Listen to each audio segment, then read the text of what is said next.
નમસ્કાર ગુજરાત, આજે છે 30 તારીખ અને ગુરુવારના તાજા હવામાન સમાચાર ઉપર નજર કરીએ તો આજથી ગુજરાત રાજ્યની અંદર વરસાદનું જોર વધશે।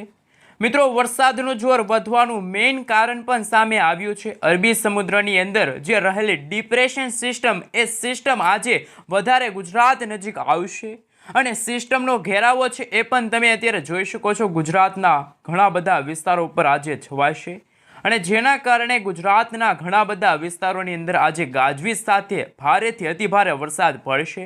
મિત્રો, હવામાન વિભાગની આગાહી પ્રમાણે ગીર સોમનાથ, વેરાવળથી લઈને અરબી સમુદ્રની અંદર જે ડિપ્રેશન સિસ્ટમ છે એ આશરે 400 કિલોમીટર દૂર હતી। આજે વહેલી સવારથી જ અપડેટ સામે આવી છે કે આ ડિપ્રેશન સિસ્ટમ છે મિત્રો ગીર સોમનાથ, વેરાવળથી અરબી સમુદ્રની અંદર 325 કિલોમીટર જેટલી દૂર જોવા મળી છે। આ સાથે મિત્રો આ વરસાદી સિસ્ટમનો ઘેરાવો પણ તમે જોઈ શકો છો ગુજરાતના સૌરાષ્ટ્રના દરિયાઈ કાંઠે આવી ચૂક્યો છે અને ગુજરાતના ઘણા બધા ભાગોમાં અત્યારે મેઘરાજા મન મૂકીને વરસી રહ્યા છે। આ સાથે મિત્રો જો વાત કરવામાં આવે તો જેમ જેમ દિવસો પસાર થતા જશે એમ આ ડિપ્રેશનવાળી વરસાદી સિસ્ટમ આગળ વધતી જશે, ગુજરાતની નજીક આવશે અને ગુજરાતના વાતાવરણને અંદર પલટો લાવશે। ખાસ કરીને મિત્રો આજે બપોરથી લઈને સાંજના સમયગાળા દરમિયાન ગુજરાતના સૌરાષ્ટ્રના આ સાથે ઉત્તર ગુજરાતના ભાગોમાં પણ ભારેથી અતિભારે વરસાદ જોવા મળશે। 24 કલાકની અંદર ગુજરાતમાં અત્યંત ભારે વરસાદની આગાહી પણ હવામાન વિભાગે વ્યક્ત કરી છે। આજે રાત્રિના સમયગાળા દરમિયાન પણ વરસાદનું જોર યથાવત રહેશે। તમને જણાવી દઈએ તો મિત્રો ખાસ કરીને દરિયાઈ કાંઠે અત્યારે ભારે પવનો ફૂંકાઈ રહ્યા છે, થોડી જ વધારે એટલે કે મિત્રો અત્યારે 30 થી લઈને 40 કિલોમીટર પ્રતિ કલાકની ઝડપે તોફાની પવનો ફૂંકાઈ રહ્યા છે। જ્યારે વરસાદ આવશે ત્યારે આ વીજળીના કડાકા ભડાકા સાથે પણ ગુજરાતમાં ધોધમાર વરસાદની આગાહી અંબાલાલ પટેલ અને પરેશભાઈ ગોસ્વામીએ પણ વ્યક્ત કરી છે। સૌરાષ્ટ્રના ભાગોની અંદર આજે વરસાદની તીવ્રતા વધારે રહેવાની શક્યતા છે। જેમ જેમ દિવસ પસાર થશે તેમ તેમ મધ્ય ગુજરાત, દક્ષિણ ગુજરાત, પૂર્વ ગુજરાતના ભાગોમાં પણ વરસાદી માહોલ જામશે। મિત્રો, આ ડિપ્રેશન સિસ્ટમના કારણે ગુજરાતની અંદર વધારે વરસાદ જોવા મળશે, પરંતુ અહીં ખાસ મહત્વનું એ છે કે જે ગઈકાલે બંગાળની ખાડીમાં જે મોન્થા નામનું વાવાઝોડું હતું એ તમે અત્યારે જોઈ શકો છો જમીનના માર્ગો ઉપર આવી અને ખાસ કરીને અત્યારે નાગપુર, હૈદરાબાદના વિસ્તારોમાં તબાહી મચાવતું આ વરસાદી સિસ્ટમ જોવા મળ્યું છે। તે સિવિયર સાયક્લોનમાંથી ડીપ ડિપ્રેશન અને ડીપ ડિપ્રેશનમાંથી ખાસ કરીને ડિપ્રેશનની કેટેગરી સુધી ફેરવાઈ ચૂક્યું છે અને આજે બપોરના સમયગાળા પછી એ વરસાદી સિસ્ટમ ખાસ મિત્રો લો પ્રેશરની અંદર ફેરવાઈ જશે। જો આ વરસાદી સિસ્ટમ પોતાની દિશા ફંટાવશે તો ગુજરાત નજીક આવતા ગુજરાતમાં પણ ભારેથી અતિભારે વરસાદ જોવા મળશે। એ પહેલાં મધ્ય ભારતના ભાગો સુધી આ વરસાદી સિસ્ટમ પહોંચે છે, જેના કારણે અત્યારે નેપાળના જે વિસ્તારો છે ત્યાં અત્યારે વેસ્ટર્ન ડિસ્ટર્બન્સ જોવા મળી છે। અરબ સાગરના દરિયાની અંદર ખાસ કરીને ડીપ ડિપ્રેશનવાળી વરસાદી સિસ્ટમ છે અને મોન્થા નામનું વાવાઝોડું અત્યારે હાલ લો પ્રેશરના એરિયામાં કન્વર્ટ થઈ ગઈ છે। આમ ત્રણેય સિસ્ટમો સક્રિય થતાં હવે પણ ગુજરાતમાં આગામી 7 દિવસ સુધી હજુ પણ વાદળછાયું વાતાવરણ રહેશે તેવી આગાહી સામે આવી છે। અત્યારે મિત્રો તમે જોઈ શકો છો ગુજરાતની સાથે સાથે મધ્ય ભારતના ભાગોમાં પણ વાદળછાયું વાતાવરણ અને વેસ્ટર્ન ડિસ્ટર્બન્સના વાદળો અહીં તમે જોઈ શકો છો સામે આવી રહ્યા છે અને મિત્રો હવે પછી એક બહોળું સર્ક્યુલેશન બનશે અને મધ્ય ભારતના ભાગોથી લઈને ઉત્તર ભારતના ભાગો સુધી એક વરસાદી સિસ્ટમ સક્રિય થવા જઈ રહી છે અને બંગાળની ખાડીવાળી વાવાઝોડાવાળી વરસાદી સિસ્ટમ પણ આ સિસ્ટમ ખાસ મિત્રો તમે જોઈ શકો છો વેસ્ટર્ન ડિસ્ટર્બન્સવાળી સિસ્ટમ, બંને સિસ્ટમો અરબી સમુદ્રવાળી વરસાદી સિસ્ટમમાં રહેલી જે ડિપ્રેશન સિસ્ટમ એને પોતાની તરફ ખેંચશે। એના કારણે અરબ સાગરવાળી વરસાદી સિસ્ટમ ફરી એકવાર યુટર્ન લઈને આ દિશા તરફ આગળ વધે તો કંઈ નવાઈ નથી અને જેના કારણે ઉત્તર ગુજરાતના ભાગોમાં, મધ્ય પૂર્વ ગુજરાતના ભાગોમાં પણ આજે અને આવતીકાલે 31 તારીખના રોજ પણ ભારેથી ભારે વરસાદ ગુજરાતની અંદર જોવા મળશે। તમને મિત્રો જણાવી દઈએ તો કયા કયા વિસ્તારની અંદર વરસાદ જોવા મળશે એમની આગાહી હવે હવામાન વિભાગની આગાહી પ્રમાણે વાત કરીએ। હાલ મિત્રો તમે જોઈ શકો છો અરબી સમુદ્રની અંદર જે ડિપ્રેશન સિસ્ટમ તમે જોઈ શકો છો અને બંગાળની ખાડીવાળી જે સિવિયર સાયક્લોન સ્ટોર્મ એટલે કે મોન્થા નામનું જે વાવાઝોડું બન્યું હતું એ વાવાઝોડું આજે ડિપ્રેશનની અંદર ફેરવાઈ ગયું છે અને એની મહત્વપૂર્ણ પણ અપડેટ ઉપર નજર કરેલી તો હાલ તમે જોઈ શકો છો। ખાસ કરીને મિત્રો સૌથી પહેલાં મિત્રો બંગાળની ખાડીવાળી વરસાદી સિસ્ટમ જે મોન્થા નામનું વાવાઝોડું હતું એ ખાસ કરીને ગઈકાલે નબળું પડ્યું અને હાલ તબાહી મચાવીને હવે પછી આ વાવાઝોડું જમીન માર્ગો તરફ આવી પહોંચ્યું છે, એન્ટ્રી મારી ચૂક્યું છે આ વાવાઝોડાએ.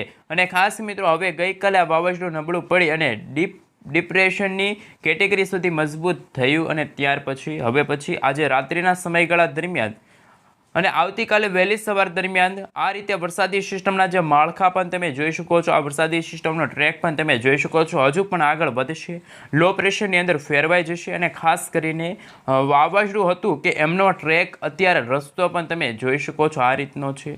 જ્યારે મિત્રો અરબ સાગરવાળી વરસાદી સિસ્ટમની જો નજર કરીએ તો આ વરસાદી સિસ્ટમ હાલ મિત્રો છેલ્લા કેટલાક દિવસથી હાલ મિત્રો અત્યારે ધીમે ધીમે યુટર્ન મારતી અત્યારે હાલ ગુજરાત નજીક આવી પહોંચી છે. અરબી સમુદ્રની અંદર આ સિસ્ટમ ડિપ્રેશનની અવસ્થાની અંદર છે અને ખાસ મિત્રો 22 તારીખથી લઈને 30 તારીખ સુધી ગુજરાતમાં જે રીતે વરસાદની આગાહી હતી એ આગાહી અને હવે પછી આ વરસાદી સિસ્ટમે થોડોક ટર્ન લીધો છે અને હવે આ વરસાદી સિસ્ટમ આ રીતે આગળ વધશે. અને જેના કારણે મિત્રો તમે જોઈ શકો છો ગુજરાત નજીક આવે તો હવામાન વિભાગની વેબસાઇટ અનુસાર પણ મિત્રો ગઈકાલે આ સિસ્ટમ કે જે ખાસ મિત્રો વેરાવળ અને ગીર સોમનાથથી આશરે 400 કિલોમીટર દૂર હતી, પરંતુ મિત્રો અત્યારે તમે જોઈ શકો છો સિસ્ટમ ફરીથી ટર્ન લેશે અને ખાસ મિત્રો ગુજરાત નજીક આવશે અને જેમના કારણે ગુજરાતની અંદર હવે ભારેથી લઈને અતિ ભારે વરસાદની પણ આગાહી હવામાન વિભાગે વ્યક્ત કરી છે. અરબી સમુદ્રની અંદર જે સિસ્ટમ છે જે છેલ્લા કેટલાક દિવસથી આમ મિત્રો ધીમે ધીમે પોતાનો ટ્રેક ચેન્જ કરતી આગળ વધી રહી છે અને એના ટ્રેકને લઈને અત્યારે ભર શિયાળે ગુજરાતમાં ચોમાસા જેવો માહોલ જામ્યો છે. એમને લઈને અપડેટ સામે આવી છે. ગુજરાતની અંદર ભારેથી અતિ ભારે વરસાદ પડવાને લઈને નવી આગાહી સામે આવી છે. હવામાન વિભાગ દ્વારા પણ મિત્રો જે ફિશન મેપ એટલે કે મિત્રો જે માછીમારો માટે જે વોર્નિંગનો મેપ જાહેર કર્યો છે એ નકશો તમે જોઈ શકો છો. ખાસ કહીએ તમે જોઈ શકો છો કે આજે 30 તારીખના રોજ અરબી સમુદ્રની અંદર જે સિસ્ટમ સક્રિય રહેલી છે ત્યાર પછી અહીં તમે જોઈ શકો છો ખાસ કે 1 તારીખ આસપાસ 31 તારીખ આસપાસ તમે જોઈ શકો છો માછીમારો માટે વોર્નિંગનો મેપ જાહેર થયો છે. 1 તારીખના રોજ પણ મિત્રો આ સિસ્ટમ છે એ સૌરાષ્ટ્ર આજુબાજુ આવશે તો બીજી તરફ આજે પશ્ચિમી સૌરાષ્ટ્રની આજુબાજુ આ વરસાદી સિસ્ટમનો ટ્રેક સામે આવ્યો છે. 3 તારીખના રોજ પણ તમે જોઈ શકો છો આ વરસાદી સિસ્ટમ નબળી પડી અને એમની અસરો સૌરાષ્ટ્રના દરિયાકાંઠે અને દક્ષિણ ગુજરાતના ભાગોમાં જોવા મળી. માછીમારોને દરિયો ન ખેડવા માટે સૂચના પણ આપી દેવામાં આવી છે. આ રીતે મિત્રો હાલ હવામાન વિભાગ તરફથી જે વાવાઝોડું અને ડીપ ડિપ્રેશન સિસ્ટમને લઈને હવામાન વિભાગની લેટેસ્ટ આગાહી અપડેટ સામે આવી રહી છે. આ સિસ્ટમના કારણે મિત્રો જો ગુજરાતની અંદર જો વાત કરવામાં આવે તો હજુ પણ 2 દિવસ સુધી ભારેથી ભારે વરસાદની શક્યતા અને 48 કલાક સુધી ભારે અતિ ભારે વરસાદની આગાહી પણ હવામાન વિભાગે વ્યક્ત કરી છે. હવે મિત્રો તમે જોઈ શકો છો બંને સિસ્ટમ જ્યારે ડિપ્રેશન સિસ્ટમમાં હતી જ્યારે કે અરબ સાગર અને ખાસ કરીને બંગાળની ખાડી એમની અસરના કારણે આ રીતે મિત્રો ટ્રેક રેખા છે એ બતાવવામાં આવી રહી છે અને બહોળું સર્ક્યુલેશન પણ બની રહ્યું છે. એટલા માટે ગુજરાતની અંદર આજે પણ ભારે વરસાદની શક્યતા હવામાન વિભાગે વ્યક્ત કરી છે. હવે મિત્રો આપણે અમદાવાદ હવામાન વિભાગ તરફથી સમગ્ર ગુજરાત રાજ્યનો જે નકશો જાહેર થયો છે નકશા ઉપર થોડીક નજર કરી લઈએ તો હવામાન વિભાગની અપડેટ પ્રમાણે તમે જોઈ શકો છો ડેટાની અંદર તમે જોઈ શકો છો સૌરાષ્ટ્રની અંદર ભાવનગર, અમરેલી, ગીર સોમનાથ, આ સાથે જૂનાગઢ, પોરબંદર, આ સાથે હજુ પણ મિત્રો 5 એવા જિલ્લાઓ છે કે જ્યાં ઓરેન્જ એલર્ટની વોર્નિંગ હવામાન વિભાગે જાહેર કરી છે. ઓરેન્જ એલર્ટ એટલે કે છૂટાછવાયેલા વિસ્તારોમાં અત્યંત ભારે વરસાદની સંભાવના હાલ સામે આવી રહી છે અને એ પ્રમાણે મિત્રો સૌરાષ્ટ્રની અંદર આજે આ 5 જિલ્લાની અંદર અત્યંત ભારે વરસાદ મેઘગર્જના શરૂ થશે. ખાસ મિત્રો તમે જોઈ શકો છો ગઈકાલ કરતાં પણ અત્યારે વધારે વરસાદનું જોર ગુજરાતમાં વધ્યું હોય તેવા સમાચાર. અરબી સમુદ્રની અંદર જે સિસ્ટમ છે ગુજરાત નજીક આવી છે જેના કારણે સૌરાષ્ટ્રની અંદર ભારેથી ભારે વરસાદ પડવાને લઈને નવી અપડેટ સામે આવી છે. દક્ષિણ ગુજરાતના વિસ્તારોની અંદર વલસાડ છે, નવસારી છે, ડાંગ છે, તાપી છે, સુરત છે, નર્મદા છે, ભરૂચ છે, આ સાથે મિત્રો તમે જોઈ શકો છો છોટાઉદેપુર લાગુના વિસ્તાર છે, પંચમહાલ છે, આણંદ છે, સૌરાષ્ટ્રની અંદર બોટાદ છે, આ સાથે રાજકોટના પણ ઘણા બધા વિસ્તારો છે કે જ્યાં પણ હવે મેઘગર્જના શરૂ થવા જઈ રહી છે. છૂટાછવાયેલા વિસ્તારોમાં હળવાથી મધ્યમ વરસાદ પડવાને લઈને યલો એલર્ટની જે વોર્નિંગ છે એ પણ આજના દિવસે આપવામાં આવી છે. આ સાથે ગુજરાતના કયા વિસ્તારમાં મિત્રો હાલ અત્યારે વરસાદની શક્યતા નથી તો ઉત્તર ગુજરાતના ભાગોમાં તમે જોઈ શકો છો આંશિક વરાપ જેવો માહોલ જોવા મળ્યો છે તેવી આગાહી વ્યક્ત કરવામાં આવી છે. પરંતુ દક્ષિણ ગુજરાત, સૌરાષ્ટ્રની અંદર આજે તો અત્યંત ભારે વરસાદને લઈને હવામાન વિભાગ તરફથી નવી આગાહી બતાવવામાં આવી રહી છે, વોર્નિંગ આપવામાં આવી રહી છે. ખાસ કરીને મિત્રો તમે જોઈ શકો છો આવતીકાલે પણ હાલ હવામાન વિભાગ તરફથી જે 31 તારીખ અને 30 તારીખના રોજ પણ સૌરાષ્ટ્રની અંદર દેવભૂમિ દ્વારકા, પોરબંદર અને જૂનાગઢના જિલ્લાઓની અંદર ફરી એકવાર ઓરેન્જ એલર્ટની જે વોર્નિંગ પણ હવામાન વિભાગ તરફથી જાહેર કરી દેવામાં આવ્યું છે. સૌરાષ્ટ્રની અંદર જામનગર, રાજકોટ, અમરેલી, ગીર સોમનાથ, આ સાથે તમે જોઈ શકો છો કે દક્ષિણ ગુજરાતના વિસ્તારોમાં આણંદ છે, વડોદરા છે, આ સાથે તમે જોઈ શકો છો મિત્રો એ રીતે ભરૂચ, તાપી, સુરત, નવસારી, વલસાડ જિલ્લાની અંદર પણ યલો એલર્ટની વોર્નિંગ કે જે હવામાન વિભાગ તરફથી જાહેર કરવામાં આવી છે. મિત્રો 2 દિવસ સુધી એટલે કે આજે અને આવતીકાલે એટલે કે આગામી 48 કલાક સુધી ભારેથી ભારે વરસાદની શક્યતા પણ હવામાન વિભાગ તરફથી જાહેર કરી દેવામાં આવી છે. અને મિત્રો ગુજરાતની અંદર ભારેથી અમુક ભાગોમાં હળવા માવઠા જોવા મળવાના છે અને એમને લઈને પણ 1 તારીખ સુધી નોંધપાત્ર વરસાદની વધઘટ જોવા મળશે. સૌરાષ્ટ્રના મિત્રો દક્ષિણ ગુજરાત સૌરાષ્ટ્રના ભાગોમાં અમુક ભાગોમાં તો યલો એલર્ટ તો અમુક ભાગોમાં ઓરેન્જ એલર્ટની વોર્નિંગની શક્યતા હવામાન વિભાગે વ્યક્ત કરી છે. એમને લઈને હવામાન વિભાગ તરફથી મિત્રો તોફાની પવનો ફૂંકાશે, ખાસ મિત્રો ઠંડા પવનો ફૂંકાવશે એટલે કે વીજળીના કડાકા ભડાકા થવાની આગાહી આવનારા 5 દિવસ સુધી યથાવત રહેશે. અને ખાસ મિત્રો દરિયાઈ પટ્ટીના જે વિસ્તારો છે ત્યાં પણ ભારે પવન અને વીજળીના કડાકા ભડાકા એ બપોર પછી ખાસ કરીને શરૂ થશે અને વરસાદ પણ આવી શકે છે. અને મિત્રો જ્યારે પણ વરસાદની શરૂઆત થશે ત્યારે તોફાની પવનો ફૂંકાશે. પવનો એટલે કે મિત્રો હાલ નોર્મલ પવન કરતાં વધારે પવનો ફૂંકાશે. જોકે મિત્રો ગઈકાલે રાત્રિના જે સમયગાળા દરમિયાન જે વરસાદની શક્યતા હતી એમને લઈને નવી અપડેટ સામે આવી છે, વાવાઝોડાને લઈને નવી અપડેટ સામે આવી છે, વધારે પવનો ફૂંકાશે. અને ખાસ કરીને મિત્રો તમે જોઈ શકો છો કે મહુવાના આ સાથે ભાવનગરના જે વિસ્તારો છે, અમરેલીના જેટલા પણ વિસ્તારો છે ત્યાં પણ વરસાદી ઝાપટા નોંધાયા છે. મિત્રો અહીં તમે જોઈ શકો છો રેનફોલ ખાસ કરીને જે હવામાન વિભાગ તરફથી જે વરસાદ પડવાની જે શક્યતા દર્શાવવામાં આવી છે, જેમાં 30 તારીખ આસપાસ પણ ગુજરાતમાં વરસાદની ગતિવિધિ યથાવત રહેશે.